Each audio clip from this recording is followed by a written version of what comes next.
Shermann Dilla Thomas. Today's guest is Chicago's black historian, seeking to demonstrate to his daughter the significance African Americans played in the city's and the country's history. He began sharing on social media and developed a following that has mushroomed into a business. He'll share insights about his work and his superpower. I'm your host, Devin Thorpe. Welcome to the Superpowers for Good show, where we empower you. Hey, Dilla, thank you so much for joining me for this conversation. It's so great to see you again. Likewise, very good to see you as well. Honored to be here.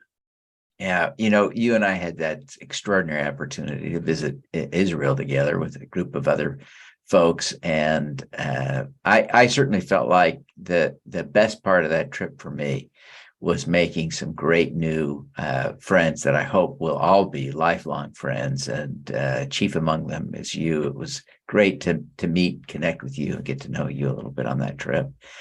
But you're doing some remarkably important work as a historian in Chicago, and you kind of came about this in an interesting, dare I say, almost it seems like accidental way. Tell us about how you became Chicago's urban historian. Yeah, that's a very excellent question, and it seems very accidental the more I think about it. But I think it started with just like a sense of civic pride and ego. My daughter now is 10, but at the time she was 8, and we were all stuck in the house, and it was right at the start of the lockdowns and stuff too. And so she wanted to join TikTok, and my wife and the rest of the family was like, "Hey, she's way too young. Like, don't let her." And I've always been the type of parent to not be so fast with the no, because if my answer is no, it's gonna be no anyway. So I might as well hear you out. And we came to the solution where I'll put TikTok on my phone, and when she was with me or if she wanted to use it, she could use it on my phone. And that way I could go behind her. And one of the days she was using my TikTok, I overheard someone discussing Chicago, and they were making mention of like one of the gang shootings. And while I find that to not be my sort of Chicago history, it is history. But at the end of his video, he made it as if that was the only history that Chicago has had to offer the world.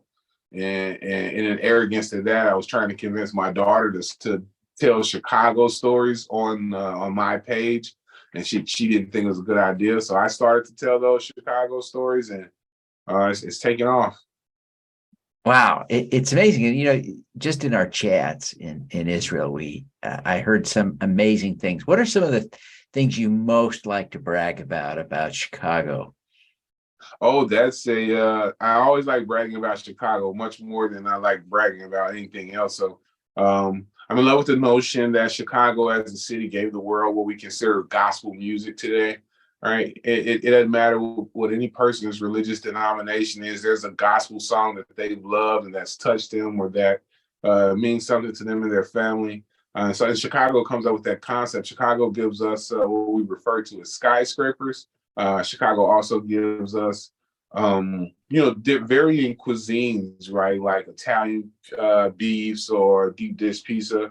But then a lot of civic kind of and civil rights organizations too, right? Like the Harlem Globetrotters.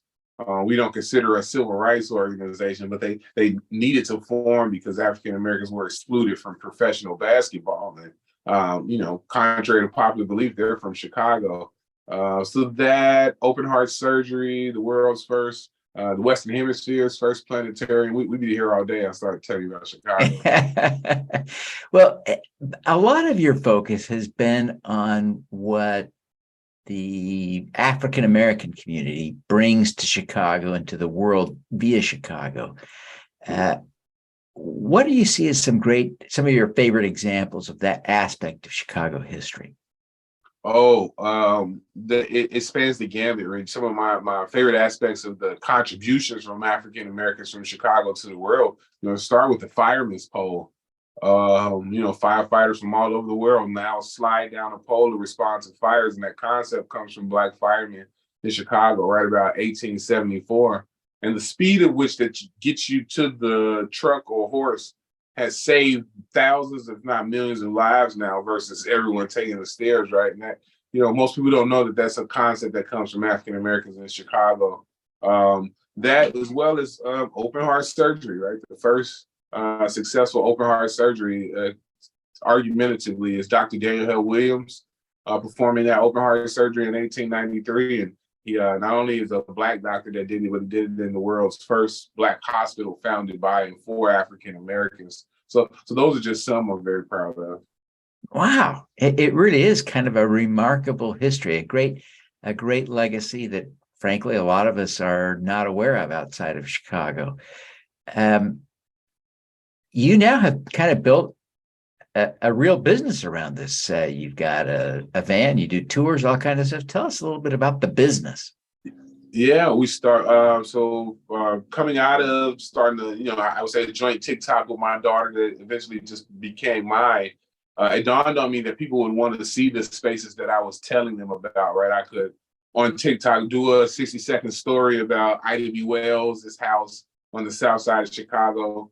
But then because of things like restrictive racial covenants and the policies of redlining, it hit me that all of these amazing Black sites are blocks from each other because African Americans in Chicago had to live in this one area called the Black Belt for, half a century, if not longer. And a lot of times, I love how you frame it because it isn't just Black history, it's American history that has been contributed to and by African Americans. And so that's the way we frame it on the tours. We take people by, and yes, of course, we want to activate, Black pride amongst African Americans, but we want people who love rock and roll, right, who wouldn't necessarily consider themselves a person who is into Black history to say, oh my God, wait, you're right, Bo Diddley is one of the first people to kind of speed up the way we play the guitar. And, he went to this Southside high school, right? So we're showing people that. And then our main purpose of that is that we believe that tourism and perspective changing changes spaces. And so in some areas where there are high gang violence or drug violence or just any of the socioeconomic things that are going on, we feel like we're able to show corporations, schools, municipalities that there's still intrinsic value on the South and West Side. And we do that through the tours, right? In the same place that's a Black church today, the example I show people, which really kind of touched me nowadays, is that I take people by what's today called Stone Temple.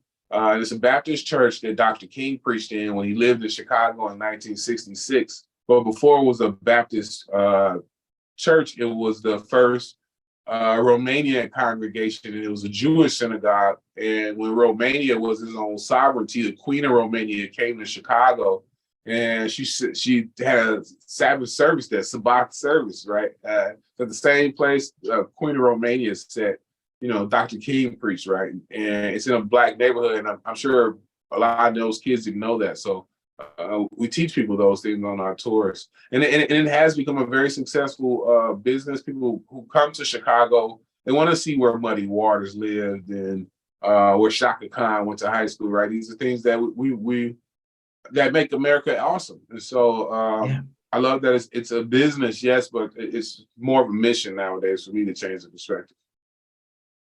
One of the things that I found intriguing is when we were in Israel, you chatted with us a little bit about some of the connections between the Jewish community and the Black community. And they were things that were new to me that I hadn't heard before. I wonder if you can remind me a couple of those. Oh, yeah, two absolutely. Of those stories. Well, just was speaking maybe about one of them just a few moments ago. During Great Migration, African Americans were coming from the South to the North. They could perform in things like tan clubs, and very, very, very few record labels would record what they call race records, right? And it was more considered a novelty. And at the same time, though, Jewish Americans were being denied employment at steel mills and other places. And so they start to form their own companies because they can't get hired. And one of the companies they start to form is record companies. And if you start a record company, you're going to need talent. Whereas other ethnic groups would not sign Black acts, those early Jewish record companies would. One I'm thinking about is Chess Records. which gives us Earth the Kid, Hal the Wolf, and so many other people. And it was a symbiotic relationship. Also, pre-World War One, and even afterwards, you had a lot of Jews from Poland, Jews from Russia, Jews from Germany coming to Chicago and other cities, and they would move into what was the oldest section of town, right? And again, because of discrimination and other things, people wouldn't rent to them. And then as they start to find their place in the American economic structure, they're able to leave what was formerly the poorest neighborhoods. And at that same time, it's African Americans coming from the South, and they're moving into those spaces, but they're not. It's not being done in a predatory manner, right? The very few Black homeowners in the northern cities in the 1910s and 1920s, sure enough, had a Jewish friend buy that house for them or work as an agent, right? And so I was very symbiotic, right? Through togetherness, right? Jewish individuals could start companies, right? They could go to their synagogue, their neighborhoods, and gain the capital to start the company. But you need a workforce, or if it's going to be an entertainment, we like to terribly, since Kanye, right, likes to say the Jews run the media company, when in fact, they just started companies because people wouldn't hire them as actors. But then once you stop being an actor and you start the production company, now you need actors. And so they also were some of the first to hire minority groups as actors. So it's been a very symbiotic relationship with us working the proper way. Yeah, that's fantastic. Well, Dilla, you've got such a great thing going. It's just really kind of amazing how you've built this business, and I can just sort of dream and imagine where you're headed with this, and the influence you have. It's exciting. It's humbling. We're in conversation right now to start a micro museum on the south side of Chicago, where we're going to hire people from south side neighborhoods. And the fact that I'm like looking for a site is it brings me to tears sometimes, right? Being a historian, we're naturally very sensitive, because to accurately tell a person's story, you got to feel it. And so it's almost I've stopped calling it a burden, but the amount of strength it takes as a historian to be in a space and not be physically and physiologically moved by the spaces is really, really hard work. But that lets me know I care, right? And if you're operating out of care, you're in a pretty good space. And so operating out of care, we were able to purchase a 48-passenger bus. All those Chicago professional sports teams chipped in. Everybody gave us $25,000 to go buy this thing. There's a guy by the name of Thomas Lennon. He's a actor and writer. He wrote Night at the Museum. A lot of people may know him from Reno 911. He was Lieutenant Short Shorts and a number of other things. And just from watching my TikToks, he's reached out to me and thought I'd be a pretty good partner to write a script for a piloted show, right? So we're in those negotiations, which is astonishing. I'm doing a lot of traveling and speaking to different venues. NASCAR's coming to Chicago. I'm gonna be a part of the Open, all because I'm promoting and pushing exclusivity in Chicago. It's humbling. Oh, that's great. That's just great. Well, I congratulate you. With all this going on, what do you see as your superpower? Oh, that's a great question. I sincerely think my ability to connect us all via the past is my superpower. I think at every turn, we've always needed each other, human beings of all races and all ethnicities. And that sometimes during the course of human existence, something was a common thing that men did or people did that may have sucked. There's always like a person in that thought that did suck, and they were the one that pushed forward for that to stop happening, right? And it's across all spectrums, and a lot of times those stories can be found when we look through the history of those things. And that's my superpower. I've been able to have folks who I would consider very far right and conservative, and almost, Black people go back to Africa. And when they get off the boat, they get off the bus, they say, y'all ain't that bad, right? I've had very people who felt strongly about Jewish folks get on the tours. And when I showed them that today it's called Mount Pisgah Missionary Baptist Church, but it used to be the CAM congregation. It was the largest Jewish congregation in the city. And when that neighborhood demographic was shifting, they sold the property to the Black church. But not only did they not price gouge, the rabbi was like, hey, I want to come back a couple Sundays a year to pray with you guys, if that's okay. And then not just that, but like when they sold the building, they were like, hey, in this shed is where we keep the backup nails and screws and stuff, right? Like, and then this is who we've always called about our plumbing. And this is who we've always called about this. He knows this building like the back of his hand.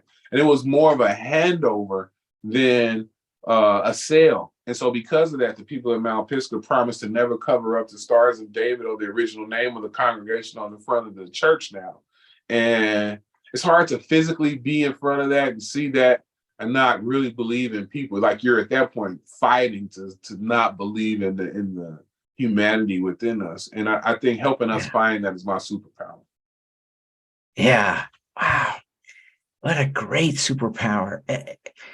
As you think about that superpower of finding the humanity in people, I wonder if you can think of another example that to illustrate that, where you're kind of proud of how you played a role in helping people discover that humanity. To date, the most proudest thing I am, I'm try really, really hard not to cry. There's a 102-year-old historian. He recently passed away about 2 years ago. His name is Tamil Black. And I was discussing him as one of the Black liberators when we were at Yad Vashem. And so he's 102, and the signs start to come. He needs to go into hospice.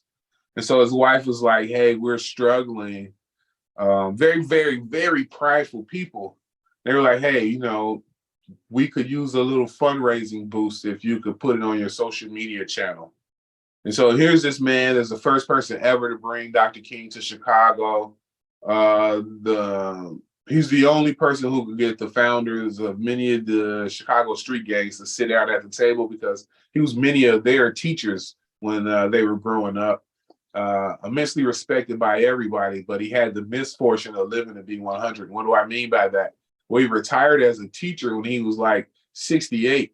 And so I don't know if folks understand how pensions and savings work, but when most of us retire in our 60s, your very best retirement plan is only for you to live to be 90, right? It doesn't equate for you to make it to 102. And so what's the standard of living at a pension you got in your 60s that went all the way 40 years, right? It was nothing. People didn't understand that once you turn 80, they drop you from term life. You have to reapply to get whole life. Try to get a life insurance policy at 95 and see, you might as well not, right? It's going to cost you what a funeral and burial and everything else will cost you just in starting it, because they know you got less time. And so when I was asking people to put this on their social media, that was their pushback. Well, why didn't he have insurance? When he was 102, they're not planning for that. They absolutely was planning for that, but there's no planning for being 102. And anyway, for the next 2 weeks, I dedicated my social media channel to shaming anyone who wouldn't put out the thing. Black radio stations, white radio stations, sports radio stations. Whenever they needed a Black talking head to pop up and say something historical, they called him. And then in his family's time of need, they wouldn't. And anyway, after my shaming of folks for about a week, every radio station in the city invited me on to drop the link. All the TV stations in the city did. And the last thing his wife was able to say to him before she passed away was that they raised about $200,000 for us. And so now she gets to sit and be a widow of a very worthy person. And they didn't have any financial burden with this hospice. That's the most proudest thing I've ever done in my life. That's amazing. That's amazing. I congratulations. But I can see how your ability to see the humanity in that and champion that really changed lives and made a difference. If you were stepping back and saying, I want to help someone else. I want to help Devin, for instance. Devin, so help me learn to see, feel, discover, and share that humanity in the way that you do. How would you coach me to develop that superpower? That's a very excellent question. I think to develop the superpower to find the humanity and the stories in us all, I would teach people first to find it in themselves and them and their families, and their local communities. And there is always a shared moment of origin that everyone benefited from, right? Sometimes there are in moments of what seems like disaster, right? And so a place like Chicago, which has always been very residentially segregated, today it's the second most residentially segregated place in the city. Instead of trying to convince people to go live in Black neighborhoods and desegregate, I explained to them how during the Great Chicago Fire, about 100,000 people became homeless instantly because 85% of the city burned. And it was a combination of the newly arriving folks from Ireland who had survived the potato famine and knew how to stretch food, right? And then it was the newly freed African Americans who had just arrived coming out of the 1865 end of the Civil War, who also knew how to cook the wasteful things, right, that people threw away. And so together, what is normally a rivalry of ethnic groups in a lot of urban cities came together and saved Chicago. But because of who they were, we don't have those. That's not the we across America, the great city of Chicago burned, and all the architects came and rebuilt the city, and now it's Chicago. And there's no mention that poor Irish and poor African Americans got together and showed the rest of the city how to survive on nothing until the city could be rebuilt. And if you're a person of Irish descent that in 2023 doesn't necessarily like what you see as it relates to the Black community, I hope that hearing that story makes you want to at least make that the starting point, right, as opposed to today. And so that's typically how I coach anyone, right? Like to look for that intersectionality of what you care about and find it in another place. And then automatically it's going to change your perspective about that other place. Yeah, wow, that is profound. That is so actionable and has such deep reaching implications. That's really, I love that coaching. Dilla, thank you. Well, Dilla, thank you so much for taking the time to be with us today. It's just been so great catching up with you. Now, before we wrap up, would you take a minute, take all the time you want, tell people how they can, book a tour, tell people how they can find your TikTok, or your Twitter, your Insta, LinkedIn, wherever you are, tell them all this stuff. Yeah, the best way to explain anything is a story, though. So my name is Dilla, Dilla. My mom said I reminded her of the used car dealers of the world, meaning that I could sell her any piece of crap and she would buy it. So she would call me her Sherm Dilla, Dealer. But when my friends got a hold of it, it shifted to Dilla, as your friends will do. And then, so my username online is 6Figure Dilla, the number 6 FIGGA _ Dilla. And I did that because my day job, I'm an area operator for the utility company here in Chicago. And the starting pay when I got the promotion was $54 an hour. And so if you do that quick math, it's like $109 or something like that annual salary. And I remember my dad telling me when I was a kid, like less than 10% of all Black men in this country will make six figures. And so as an ode to him and as an inspiration to kids that, you can work a trade job and get to six figures. So that's why that's my name, 6Figure Dilla. So you can find me online at that handle, the number 6 FIGGA _ Dilla. You can book tours that way via my instant messenger, or you can go to our website, which is chicagomahogany.com, Chicago, MAHOGANY.com, to book neighborhood tours, speaking engagements, or just to learn a little bit more about Chicago. Fantastic. Well, Dilla, thank you so much for taking the time to be with us today. I love Chicago, and I want to see you succeed in all your great work, especially highlighting the noble, great traditions and sometimes forgotten history of great Black people in America, especially in Chicago. Want to see you succeed with that. I appreciate the work you're doing. Thank you for having me. Thank you for opening up your audience to a Black historian with locks, right? That even that aesthetic is changing people's perspectives. So thank you. Yeah, thank you. Now let's do some good. Yes, sir. Thank you for tuning in to the Superpowers for Good show. Twice each week, we host changemakers who share their impact, insights, and superpowers. Don't miss another episode. Subscribe today at superpowersforgood.com. That's superpowers, 4, good.com. Be super empowered. Get your copy of the book, Superpowers for Good, as an ebook, audiobook, paperback, or hardcover edition via your favorite online retailer.